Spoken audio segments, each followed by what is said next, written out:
Good morning my students, કેમ છો બધા? મજામાં? આપણે 14મો પાઠ પૂરો કરી નાખ્યો, બરાબર? કેટલા ટોટલ પાઠ આપણે ચાલે જોઈ લઈએ એકવાર. પહેલો, બીજો, છઠ્ઠો, 7મો, 10મો, 12મો, 14મો, 15મો, 2, 4, 6, 8 પાઠ છે એ વિજ્ઞાન અને ટેકનોલોજી વિષયમાં આપણે પૂરા થઈ ગયા.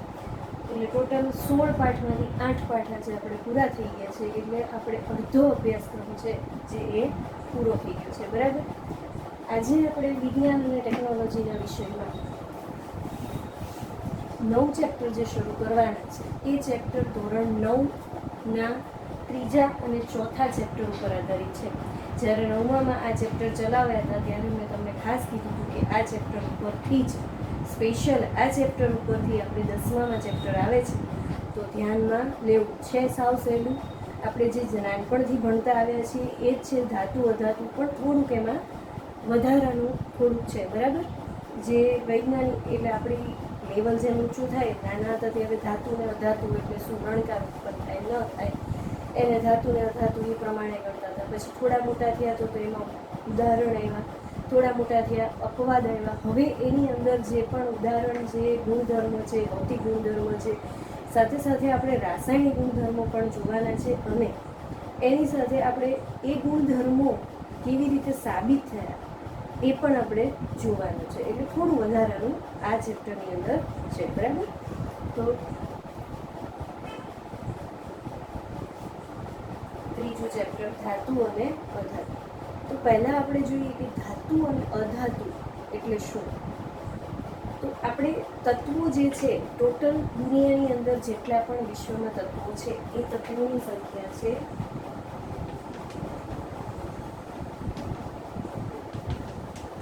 118 તત્વો છે. પણ આપણને કુદરતમાંથી મળી આવેલા તત્વોની સંખ્યા તમને કે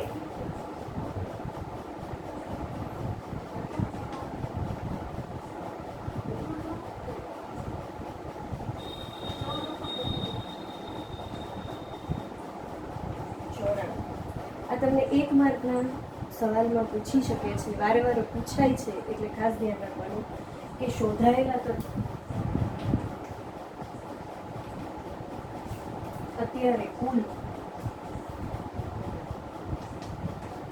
અત્યારે એવું પૂછાય ત્યારે શોધાયેલા તત્વો કુલ કેટલા છે? 118. એમાંથી કુદરતમાંથી જે મળી આવેલા તત્વો છે એ કેટલા છે? 94. 118માંથી 94 કાઢો તો કેટલા રહે? તમે જુઓ, 8માંથી 4 જાય તો 4, 1 છે, 1માંથી 9 ન જાય એટલે 10માંથી 9 જાય તો 1 ને 2 અને આની 24. એટલે કુલ તત્વો જે શોધાયેલા છે એટલે શોધ્યા છે એ 24 છે. બાકીના 94 તત્વો જે છે એ આપણને કુદરતમાંથી મળી આવેલા છે.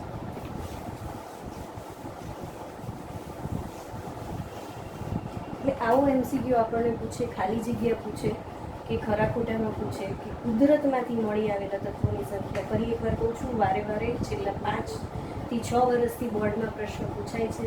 કુદરતમાંથી મળી આવેલા તત્વોની સંખ્યા 94 અને કુલ શોધાયેલા તત્વોની સંખ્યા છે 118. અત્યારે આપણું આવર્ત કોષ્ટક જે છે તે સંપૂર્ણપણે પૂરું થઈ ગયું છે. આ તત્વોનું જે વર્ગીકરણ છે કઈ રીતના છે?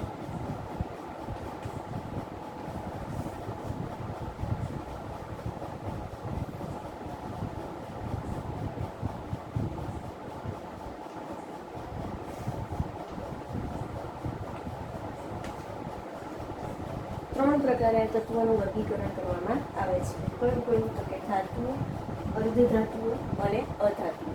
એ 3 પ્રકારમાં વર્ગીકરણ થાય ત્યારે એ તત્વો ટોટલ આ ત્રણેયનું ભેગું થઈ અને તત્વો બને છે.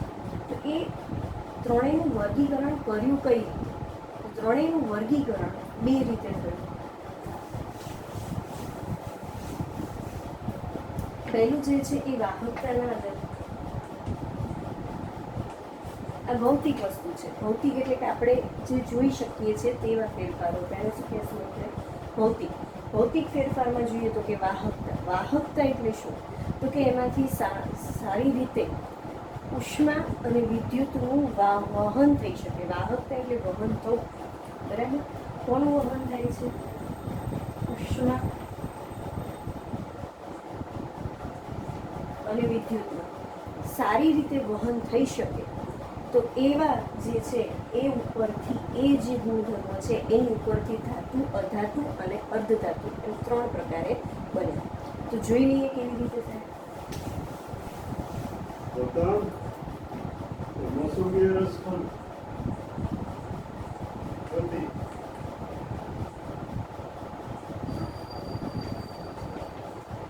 ધાતુઓમાં વાહકતા કઈ રીતે આવે છે કે ધાતુઓમાં વાહકતાનું મૂલ્ય કેવું છે? ઓછું છે.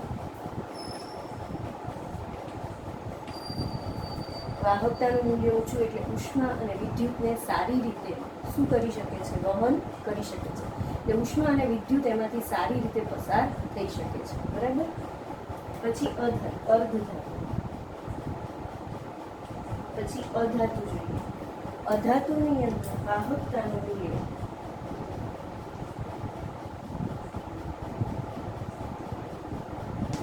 નીચું છે. બરાબર. અને એટલે એમાંથી ઉષ્મા અને વિદ્યુતનું વહન સારી રીતે થઈ શકતું નથી. એટલે તેવું મંદ વાહક છે એવું કહી શકાય. બરાબર. અથવા તો અવાહક છે એવું કહી શકાય. એટલે અધાતુની અંદર જેટલા પણ તત્વો છે તેમાં તે તત્વોનું મૂલ્ય વાહકતાનું કેવું છે? નીચું છે. બરાબર. પછી છે અર્ધધાતુ.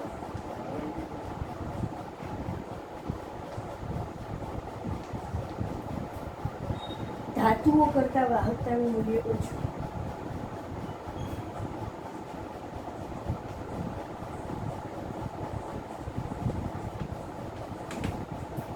પણ અધાતુઓ કરતા વાહકતાનું મૂલ્ય વધારે.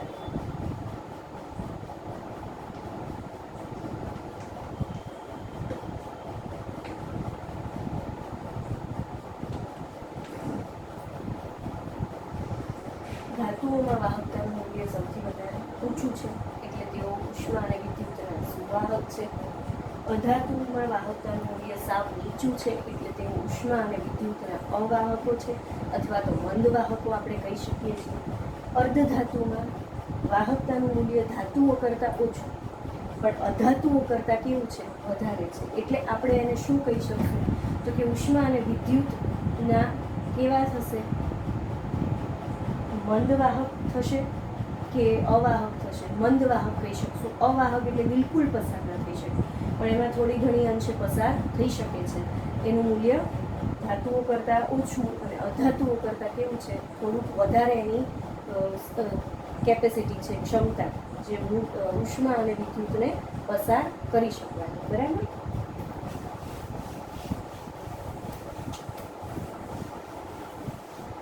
હવે જોઈએ કે આ ધાતુ અને અધાતુ જે છે એના ભૌતિક ગુણધર્મો કયા કયા છે. એટલે સૌથી પહેલા આપણે ધાતુઓના જોઈએ.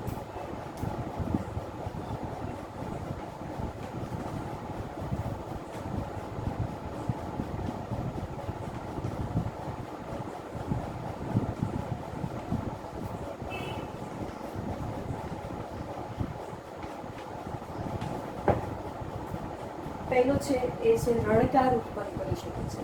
ધાતુઓ જે છે એને તમે પછાડવામાં આવે કે નીચે તમે હાથથી નીચે છૂટી જાય છે અથવા તો બે ધાતુઓને તમે અથડાવો છો તો એમાંથી રણકાર ઉત્પન્ન થાય છે. બરાબર. તો તમે લોખંડ કે બીજી કોઈ પણ ધાતુ છે એને તમે નીચે ફેંકો, જેમ કે તાંબાનો લોટો છે તો એ કોપર ધાતુઓ છે. સ્ટીલ છે તો સ્ટેનલેસ સ્ટીલમાંથી બનેલું છે, એમાં પણ મિશ્ર ધાતુઓ છે. મિશ્ર ધાતુ આગળ જોશું આપણે. બરાબર. તો એ તમે રણકાર ઉત્પન્ન થાય છે, તમે અવાજ ઉત્પન્ન થશે. બરાબર. અફાળવાથી, એકબીજાની સાથે અફાળવાથી રણકાર ઉત્પન્ન થઈ શકે છે. બીજો મુદ્દો છે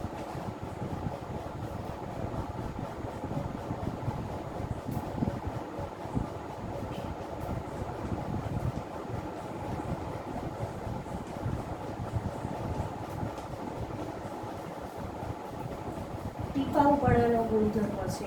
ટીપાઉપણું એટલે શું? તો કે તમે લોખંડની ધાતુ છે એને ચીપિયાથી પકડો, કોઈ ધાતુની પેટ, અને એની ઉપર તમે હથોડીથી ટીપો તો ટીપીને શું બને છે? તૂટે છે? તૂટતી નથી. શું થાય છે? એ ટીપીને પતરું બની શકે છે, એટલે પાતળું પડ બની શકે છે, એટલે એનામાં ટીપાઉપણાનો ગુણધર્મ છે એવું તમે કહી શકો. બરાબર. ધાતુ અને ટીપીને પતરા બનાવી શકાય, એટલે આવા ગુણધર્મને ટીપાઉપણાનો ગુણધર્મ કહી શકાય છે. એટલે ધાતુઓમાં ટીપાઉપણાનો ગુણધર્મ કેવો છે? ઉત્તમ છે. એટલે કે સૌથી વધારે સારો ગુણધર્મ ધાતુઓની અંદર છે. બરાબર.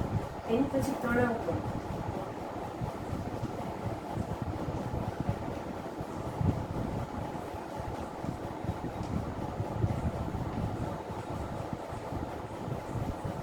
તણાવપણું એટલે શું? તો કે ધાતુઓને ખેંચીને પાતળા તારમાં તમે ફેરવી શકો છો, એવી ફેરવવા ફરી જવાની જે ક્ષમતા છે એને આપણે તણાવપણું કહી શકીએ છીએ. સોનું જે છે, સોનાની ધાતુ, એમાં ઉત્તમ તણાવપણાનો ગુણધર્મ છે. એને ખેંચીને તમે 2 મીટર સુધી લાંબો તાર બનાવી શકો છો. બરાબર. એટલે ધાતુઓની અંદર તણાવપણાનો ગુણધર્મ સારામાં સારો છે. બરાબર. એની પછી આપણે જોઈએ કે ઓરડાના તાપમાને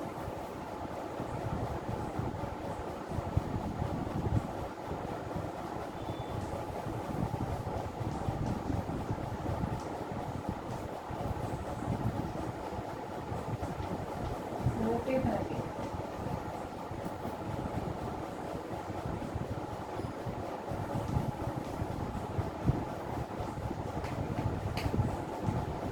ઓરડાના તાપમાને મોટે ભાગે ઘન સ્વરૂપે હોય છે. અપવાદ કયું છે? પ્રવાહી સ્વરૂપે ધાતુ કોઈ હોય તો એ છે પારો, મર્ક્યુરી. બરાબર.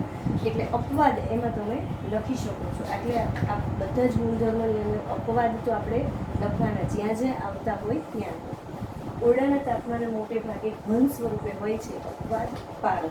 બરાબર.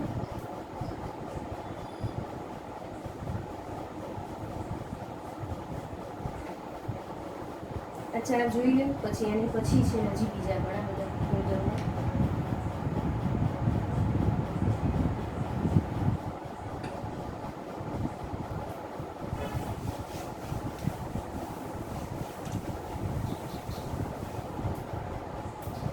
એની પછી પાછું હવે જે છે એ ધાતુનો જે ગુણધર્મ છે એ આપણે 9મા ધોરણમાં શીખી ગયા છીએ, તેમ છતાંય આપણે ફરીવાર જોઈએ. ઇલેક્ટ્રોન ગુમાવીને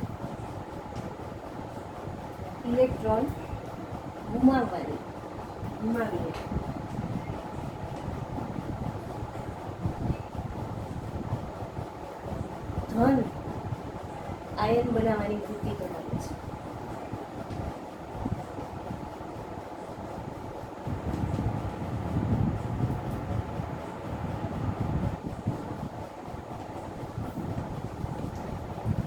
આ ગુણધર્મ છે એ આપણે થોડો વિસ્તારથી જોઈ લઈએ. બરાબર.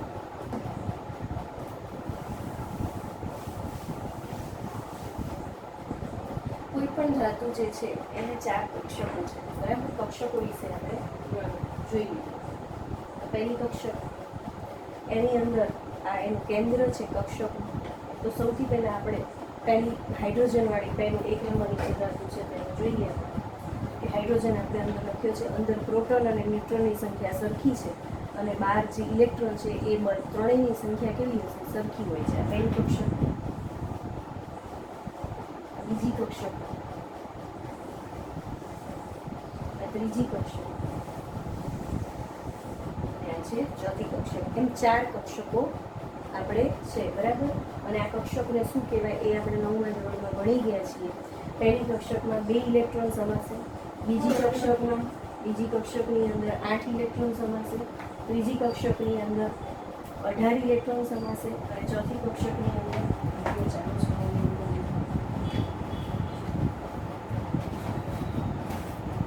ચોથી કક્ષકની વિડીયો ચાલુ છે. ચોથી કક્ષકની અંદર 32 ઇલેક્ટ્રોન સમાયેલા છે. બરાબર. 2 ઇલેક્ટ્રોન સમાવવાની ક્ષમતા છે બીજી કક્ષકમાં. 8 ઇલેક્ટ્રોન સમાવવાની ક્ષમતા છે ત્રીજી કક્ષકમાં. 18 ઇલેક્ટ્રોન. અને ચોથી કક્ષકની અંદર 32 31 ઇલેક્ટ્રોન સમાવવાની ક્ષમતા છે. આ પણ તમારે નોટ ડાઉન કરી રાખવું પડશે, કારણ કે આની ઉપરથી પણ એમસીક્યુ પૂછાય છે. આગળ એના ગુણધર્મો છે ધાતુઓના, જે આપણે જોશું. બરાબર. તો હાઇડ્રોજન છે એનો પરમાણુ ક્રમાંક શું છે? તો કે 1 છે. એટલે એની અંદર કેટલા ઇલેક્ટ્રોન હશે? 1 ઇલેક્ટ્રોન. તો અહીંયા આગળ પહેલી કક્ષકમાં 1 ઇલેક્ટ્રોન તમે લખી નાખો છો. બરાબર. તો 1 ઇલેક્ટ્રોન જે છે પહેલી કક્ષકમાં કેટલા સમય છે? અહીંયા જુઓ કે 2 ઇલેક્ટ્રોન સમય છે, પણ હાઇડ્રોજનની અંદર 1 જ ઇલેક્ટ્રોન છે, એટલે 1 ઇલેક્ટ્રોન કેવો રહે છે? ખાલી રહે છે. એટલે હાઇડ્રોજન જે છે એ શું કરે છે? એક ગુમાવશે કે એક મેળવશે? એટલે શક્તિ શેમાં સૌથી ઓછી વપરાશે એ વસ્તુ બનશે. તો હાઇડ્રોજનમાં 1 ઇલેક્ટ્રોન મેળવે કે 1 ઇલેક્ટ્રોન ગુમાવે, બંનેની અંદર શક્તિ જે છે એ સરખી જ ખર્ચાશે, જેના લીધે હાઇડ્રોજન જે છે એ મેળવે પણ છે અને ગુમાવે પણ છે. બરાબર. હવે એની પછી બીજો તત્વ જુઓ, હિલિયમ. એટલે 2 નંબરનું તત્વ. આ તમને 1 થી 30 નંબર તત્વો યાદ રાખવાના સંજ્ઞા સહિત તમને કીધેલા હતા 9મા ધોરણમાં, અને 10મામાં પણ જ્યારે શરૂઆત થઈ ત્યારે મેં વારે વારે કીધેલું કે 1 થી 30 તત્વોની સંજ્ઞા યાદ આપણને હોવી જોઈએ, તો જ આપણને આવડશે, નહીં તો નહીં આવડે. આની ઉપરથી દાખલા પણ છે, એટલે મહેરબાની કરીને એ સંયોજનો જે છે, સંજ્ઞાઓ એ યાદ રાખજો 1 થી 30 તત્વોની. બરાબર. હિલિયમ છે 2 નંબરનું તત્વ છે, એટલે એની અંદર પહેલી કક્ષકમાં 2 ઇલેક્ટ્રોન ભરાઈ ગયો છે. પહેલી કક્ષકમાં કેટલા ઇલેક્ટ્રોન હોવા જોઈએ? ક્ષમતા 2 ઇલેક્ટ્રોનની છે. આમાં 2 ઇલેક્ટ્રોન ભરાઈ ગયા છે, એટલે એની અંદર હવે જગ્યા નથી. કક્ષકમાં ઇલેક્ટ્રોન ભરવાની જગ્યા નથી, એટલે લેવાની પણ જગ્યા નથી, અને એમાં 2 ઇલેક્ટ્રોન ભરાઈ જાય એટલી જ એની ક્ષમતા છે. 2 ભરાઈ ગયા છે, એટલે એને ગુમાવવાની પણ જરૂર નથી, એટલે એ સંતૃપ્ત છે. એને નથી લેવાની જરૂર, નથી આપવાની જરૂર. બરાબર. તો એવા જે તત્વો છે એને તમે નિષ્ક્રિય વાયુ તરીકે ઓળખી શકીએ છીએ. કેવા? નિષ્ક્રિય તત્વો. એવી રીતે તમે એને ઓળખી શકો છો. બરાબર. તો નિષ્ક્રિય એનો અર્થ શું થયો? કે એ ન તો ઇલેક્ટ્રોન આપે છે, ન તો ઇલેક્ટ્રોન મેળવે છે.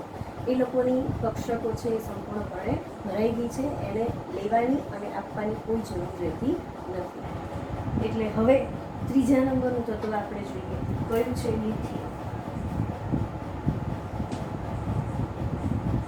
લિથિયમ છે 3 નંબરનું તત્વ છે, એટલે એની અંદર 3 ઇલેક્ટ્રોન હોવા જોઈએ. બરાબર. તો હવે જુઓ, 2 ઇલેક્ટ્રોન એક પહેલી કક્ષકમાં ભરાઈ ગયું. હવે ત્રીજો ઇલેક્ટ્રોન આવશે, એ શેમાં આવશે? એની પછીની કક્ષકમાં આવશે. એટલે 3 ઇલેક્ટ્રોન થઈ ગયા. હવે અહીંયા આગળ તમારે બીજી કક્ષક જે છે, આ 12ની બીજી કક્ષક, એના જે ઇલેક્ટ્રોન છે, એટલે આ તત્વની બાહ્યતમ એટલે બહારની એટલે સૌથી છેલ્લી કક્ષક, જે તે તત્વોની છેલ્લી કક્ષક, એટલે આની બાહ્યતમ આ કક્ષક. એ કક્ષકમાં અષ્ટક પૂરું થવું જોઈએ. અષ્ટક એટલે 8 ઇલેક્ટ્રોનનું ઝુમખું. શું કહેવાય? અષ્ટક એટલે 8 ઇલેક્ટ્રોનનું ઝુમખું. એ પૂરું થવું જોઈએ. જો એ પૂરું થવા માટે એ ઇલેક્ટ્રોન મેળવશે અથવા તો ઇલેક્ટ્રોન ગુમાવશે. આ ઇલેક્ટ્રોન અષ્ટક પૂરું થવા માટે ઇલેક્ટ્રોન મેળવવાની અથવા તો ઇલેક્ટ્રોન ગુમાવવાની જે વૃત્તિ છે, એ જ શું છે? એનાથી જ ધાતુ, અધાતુ અને અર્ધધાતુ એમ 3 પ્રકાર એના પડે છે. બરાબર. તો હવે આની અંદર જુઓ, અષ્ટક પૂરું થવા માટે કેટલા ઇલેક્ટ્રોન ખૂટે છે? 7 ખૂટે છે. તો હવે 7 મેળવશે કે આ એક જે છે એ ગુમાવી દેશે? એ સહેલું પડશે. તો કે એક જે છે એ કોકને આપી દેશે? એ સહેલું પડશે. તો એ કોકને આપે છે, દાન કરે છે, એટલે આપવાની જે વૃત્તિ છે, ગુમાવવાની વૃત્તિ છે, એના લીધે લિથિયમ જે છે એ કેવું બને છે? ધન આયન બને છે. કેવું બનશે? ધન. કેટલા ઇલેક્ટ્રોન આપે છે એટલો અહીંયા આગળ ચાર્જ, અહીંયા સંયોજકતા જે છે એ લગાડવામાં આવશે. કેટલો છે? 1 ગુમાવે છે, એટલે +1. એટલે લિથિયમની જે સંયોજકતા થશે એ કેટલી થશે? +1 થશે. બરાબર. એ જ પ્રમાણે આપણે બીજા જોઈએ તત્વ. 10 નંબરનું તત્વ જોઈએ, નિયોન છે. તો પહેલી કક્ષકમાં 2, બીજી કક્ષકમાં 8.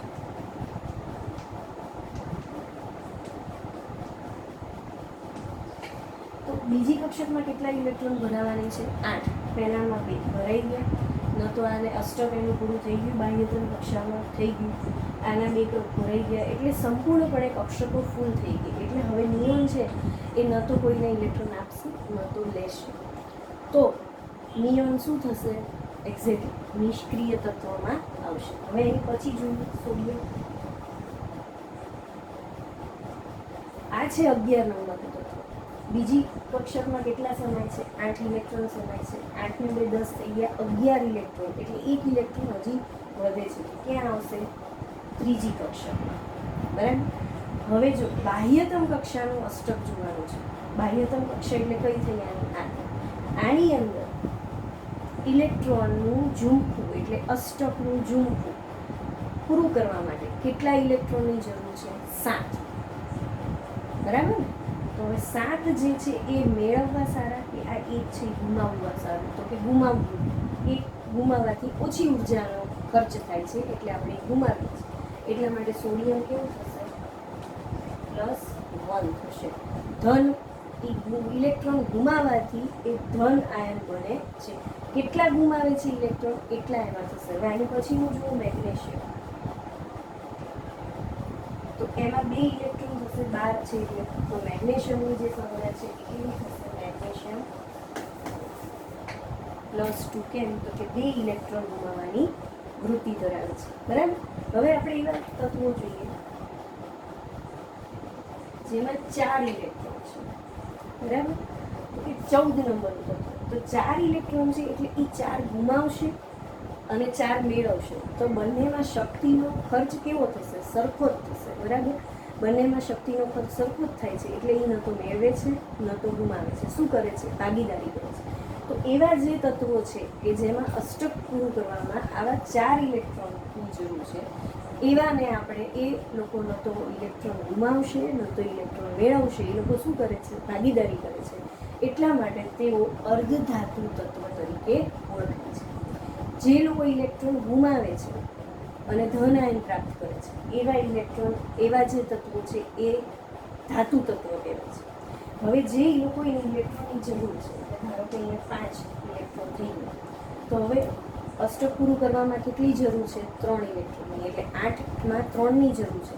તો આ 5 ગુમાવે આપે એની કરતાં 3 મેળવે એ સારું પડે ને? તો એ 3 મેળવવાથી ઉર્જા ઓછી ખર્ચ થાય છે. એટલે 3 મેળવશે એટલે શું કરે છે? કોઈની પાસેથી લે છે. લે છે એટલે એ ઋણ આયન બને છે. કેવા બનશે? ઋણ આયન. તો એવા જે તત્વો છે કે જેની છેલ્લી કક્ષકમાં 5, 6, 7 એવા ઇલેક્ટ્રોન આવેલા છે, એ તત્વો કેવા કહેવાશે? અધાતુ તત્વો. અને એ કેવું મેળવે છે? ઋણ આયન બનાવે છે. ઇલેક્ટ્રોન મેળવવાની વૃત્તિથી ઋણ આયન બનાવે છે. એટલે એવી રીતે એનું વર્ગીકરણ થયું. તો આપણે હવે પાછું જોઈ લઈએ વર્ગીકરણ કઈ રીતે થાય.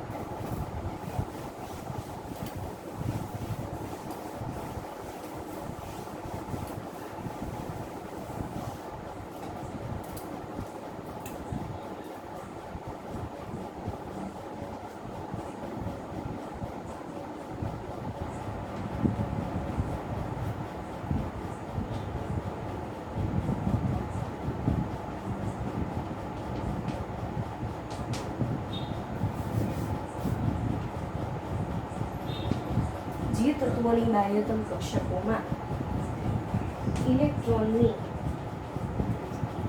સંખ્યા કેટલી? 1, 2 કે 3 આવેલી હોય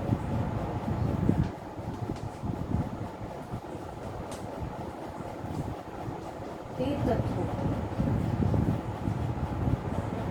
1, 2 કે 3 ઇલેક્ટ્રોન ગુમાવવાની વૃત્તિ ધરાવે છે, જેના લીધે ધન આયન બને છે. અને આવા તત્વોને ધાતુ તત્વો કહે છે. બરાબર. જે તત્વોની તત્વોમાં ઇલેક્ટ્રોનની સંખ્યા 1, 2 કે 3 આવેલી હોય તે તત્વો 1, 2 કે 3 ઇલેક્ટ્રોન ગુમાવવાની વૃત્તિ ધરાવે છે. એટલે જેટલા ઇલેક્ટ્રોન ગુમાવશે એટલી એની સંયોજકતા થશે, જે આપણે જોયું, જેના લીધે ધન આયન બને છે. અને આવા તત્વોને આપણે ધાતુ તત્વ કહીએ છીએ. બરાબર.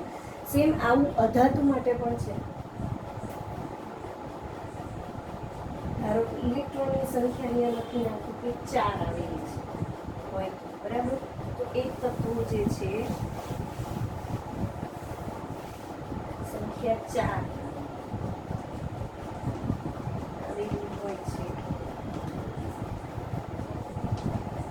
તેવા તત્વો ઇલેક્ટ્રોન ગુમાવતા કે મેળવતા નથી, પરંતુ શું કરે છે? ભાગીદારી કરે છે. પરંતુ ભાગીદારી કરે છે.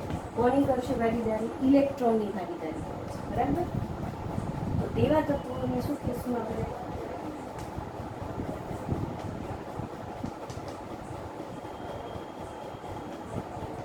અર્ધધાતુ તત્વો કહીશું. બરાબર. જોઈ લેજો, જે તત્વોની બાહ્યતમ કક્ષકોમાં ઇલેક્ટ્રોનની સંખ્યા 4 આવેલી તેવા તત્વો ઇલેક્ટ્રોન ગુમાવતા કે મેળવતા નથી, પરંતુ ઇલેક્ટ્રોનની શું કરે છે? ભાગીદારી કરે છે. એટલે આવા તત્વો જે છે તેને આપણે અર્ધધાતુ તત્વો કહીશું. બરાબર. મોટે ભાગે અર્ધધાતુ તત્વો વાયુ અથવા પ્રવાહી સ્વરૂપમાં હોય છે. અપવાદ સ્વરૂપ કોક જ હોય કે જે ઘન સ્વરૂપમાં હશે. બરાબર. જેમ કે કાર્બન.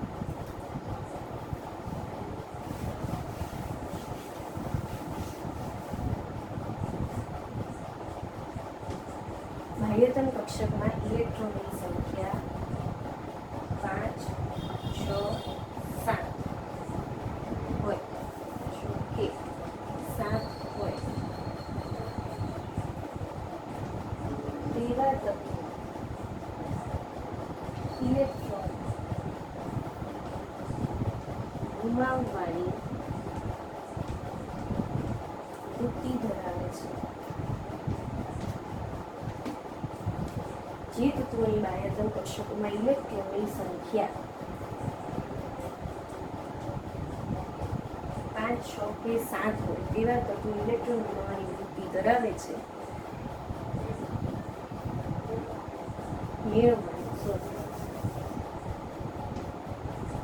મેળવવાની વૃત્તિ ધરાવે છે અને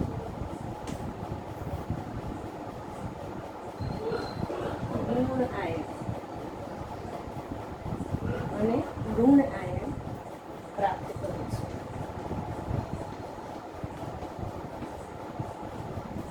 આવા તત્વો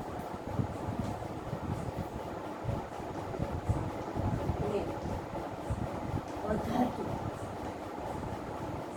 તત્વો કહીશું. બરાબર. જે તત્વોની બાહ્યતમ કક્ષકોમાં ઇલેક્ટ્રોનની સંખ્યા 5, 6 કે 7 હોય. બરાબર. હવે 5, 6 કે 7 છે એટલે અષ્ટક પૂરું કરવા માટે શું કરવું પડે? તો કે 5 ઇલેક્ટ્રોન તો કેટલા મેળવવા પડે? 3. એટલે શું કરે છે? મેળવે છે. એટલે એની સંયોજકતા એની ઉપર કેટલી થશે? +3. 6 હોય તો કેટલા મેળવશે? 2. તો સંયોજકતા કેટલી થશે? +2. 7 હોય તો કેટલા મેળવવાની જરૂર પડશે? 1. તો શું થશે? +1 નહીં થાય, સોરી, હવે ભૂલ થઈ ગઈ. 5 હશે તો કેટલા લેશે? 3 લેશે. એટલે એની કેટલી થશે? -3. 6 હશે તો કેટલા લેશે? 2 લેશે. એટલે એની કેટલી થશે? -2. 7 હશે તો કેટલા ઇલેક્ટ્રોન લેવાની એને જરૂર પડે છે? 1 ઇલેક્ટ્રોન. અષ્ટક પૂરું કરવામાં જેટલા ઇલેક્ટ્રોનની જરૂર પડે છે, ખૂટે છે, એ જો લેતા હોય તો એની ઉપર એટલા જેટલા લે છે એટલો ઋણ આયન બને છે સંયોજકતા તરીકે. અને જો આપે છે તો જેટલા ઇલેક્ટ્રોન એ આપે છે, આપતા હોય તો એ ધન આયન બનાવે છે. બરાબર. તો તત્વો ઇલેક્ટ્રોન મેળવવાની વૃત્તિ ધરાવે છે અને એટલી ઋણ આયન પ્રાપ્ત કરતા હોવાથી આવા તત્વોને આપણે અધાતુ તત્વો કહીશું. બરાબર. તો આટલું આપણે જોયું. હવે ઉષ્મા અને વિદ્યુતના શું વાહક છે એ પણ આપણને ખબર છે. બધા જ આપણે ગુણધર્મો છે અહીંયા સુધીના ગુણધર્મો ઘણા બધા છે અને બધાના પ્રયોગો છે જે આપણે પ્રવૃત્તિઓ આપેલી છે જે આપણે સાબિત કરવાની છે ચોપડીની અંદર. તો આપણે એક એક થઈને અને ક્રમવાર આપણે જોતા જઈશું, બરાબર. એટલે આજે આપણે કેટલા જોયા એ જોઈ લીધું. ધાતુ તત્વોના આજે આપણે જે ગુણધર્મો જોયા એ કેટલા જોયા? એ પહેલું વળકાર ઉત્પન્ન કરી શકે,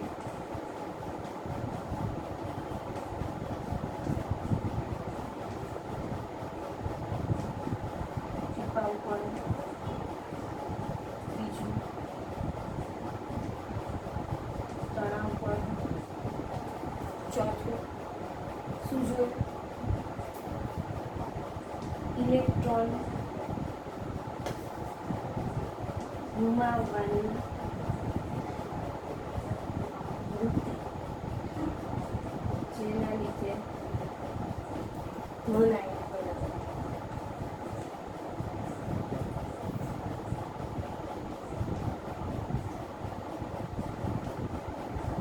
ઓરડાના તાપમાને મોટે ભાગે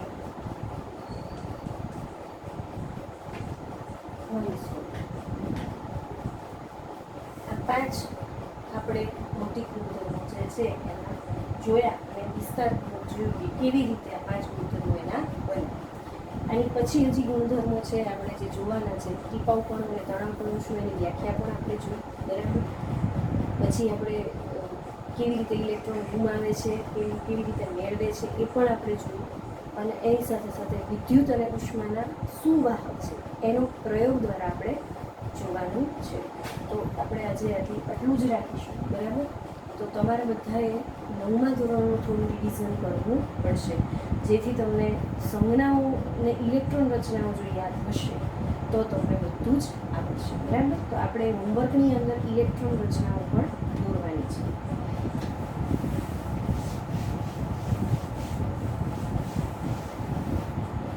આજના હોમવર્કમાં થોડું 9મા ધોરણનું પણ આપણે મૂકવાના છીએ, એટલે તમારે થોડું રિફર કરવું પડશે. તો આજે આટલું જ.